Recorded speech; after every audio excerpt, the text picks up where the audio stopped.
শান্তির ডাক নাকি যুদ্ধের সূচনা? এইমাত্র পাওয়া মার্কিন প্রেসিডেন্ট ডোনাল্ড ট্রাম্প ফের উত্তপ্ত করে তুলেছেন মধ্যপ্রাচ্য। গত রবিবার মার্কিন ড্রোন থেকে ইরানের 3টি পারমাণবিক স্থাপনায় চালানো হয় বিমান হামলা। ইরান বলছে এটা সরাসরি যুদ্ধের উস্কানি।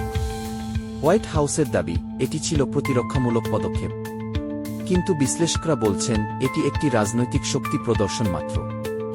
বিশ্ব যখন চাচ্ছে যুদ্ধ থামুক, তখনই ট্রাম্প প্রশাসন চালালো আকাশ থেকে আগুন। ইরানের প্রতিক্রিয়া ছিল কঠিন। পারমাণবিক স্থাপনায় হামলা মানেই যুদ্ধ শুরু।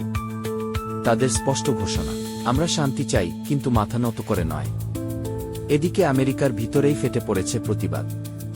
New York, Los Angeles, Washington সহ বড় বড় শহরে রাস্তায় নামে সাধারণ মানুষ।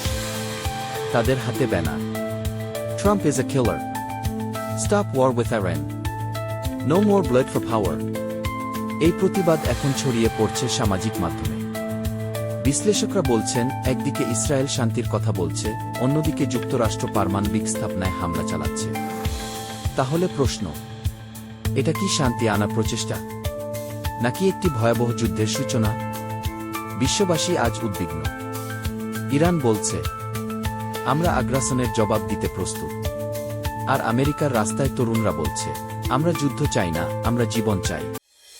আপনার মতে এই ঘটনাগুলো কিসের ইঙ্গিত দেয়?